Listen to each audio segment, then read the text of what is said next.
Self-care is not synonymous with self-indulgence or being selfish.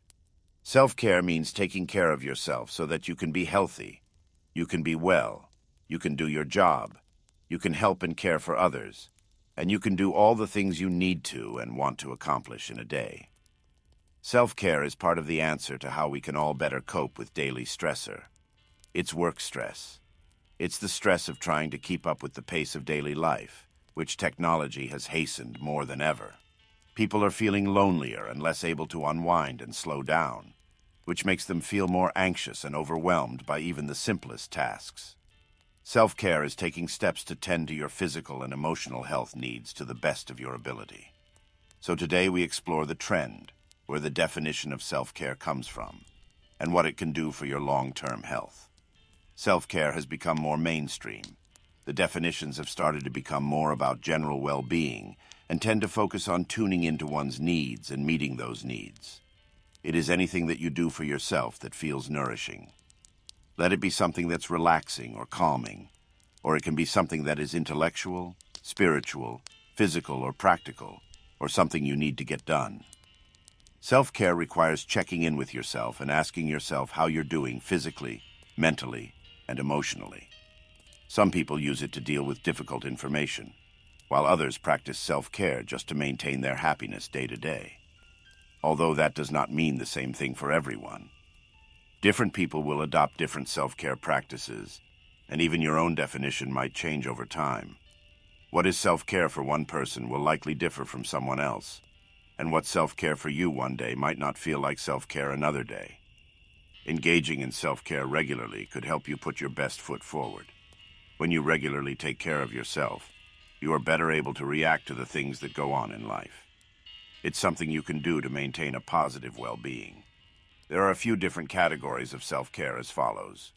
Number 1, emotional self-care. Emotional self-care can be a long self-thought that you figure out on your own in your own pace and time, saying no to things that cause unnecessary stress, giving yourself permission to take a pause, or setting up a weekly hangout with a friend who gives you so much happiness and relaxation. Number 2, physical self-care, such as prioritizing sleep, adopting an exercise routine you can stick with, or choosing healthy and nourishing foods over highly processed ones. It's hard to feel good every day when you eat and treat your body like a trash bin. Number 3, spiritual self-care. This can be attending a religious service, spending time in nature, meditating, incorporating regular acts of kindness into your day, or keeping a journal to collect and read your thoughts on the day as you see fit. Now, there's no way to say exactly what counts as self-care because everyone's definition is their own and unique. The underlying rule is that it's something that brings you sustained joy in the long run. Though there are plenty of examples of self-care that seem to tread a fine line between a health-enhancing behavior and self-indulgence, self-care doesn't have to be about padding your calendar with luxurious experiences or activities that cost money, though it certainly can. Self-care does not have to cost anything. It's just doing things you enjoy. And a lot of the things we enjoy or feel fulfilled from cost nothing at all. Stepping outside and taking a deep breath, for example, might be the greatest act of self-care that's absolutely free. Or even just making your favorite thing to eat at home can be just as good. Even if you can't spend lots of time and money, you can still practice self-care several times a week by turning things you do every day into self-care practices. Daily chores like making your bed in the morning are also examples of self-care, because this is where individuality comes into play.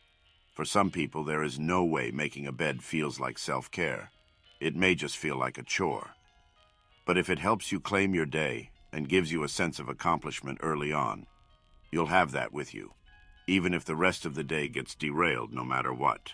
But sometimes you may need to routinely devote time and energy to other self-care practices. If there are some days when you feel out of control, starting the day off doing what you wanted to do for yourself might be one of the biggest forms of self-care you engage in that day. And sometimes when all of our other self-care plans get thrown out of whack, it's those small practices of self-care that provide just enough calm to help us get through the day and wake up in a better mood tomorrow. So finally, let's go over how to start a self-care routine to see if it will aid you in life. 1. Determine which activities bring you joy, replenish your energy, and restore your balance. 2.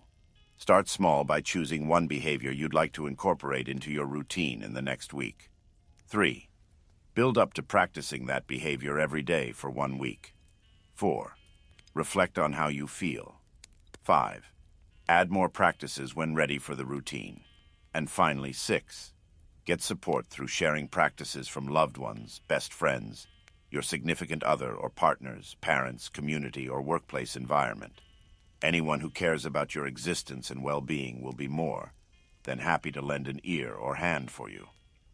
On a side note, to anyone who has listened to this and feel a sense of demoralization or sadness from the challenges of mounting or establishing a self-care practice, it's best to get help and support. There may be barriers to caring for yourself from past trauma, mental health issues, or family situations that may be making it more challenging to get started. Seek support from trusted people you have in your life, or someone you know that will accompany you on this journey. Because no one should do anything alone if they cannot do it by themselves. No matter what happens in this life, no matter how hard it gets, you should always have someone to help you. Also, Happy Father's Day. Everyone and to everyone's father figure in their life that had helped you grow as a person and cared for you.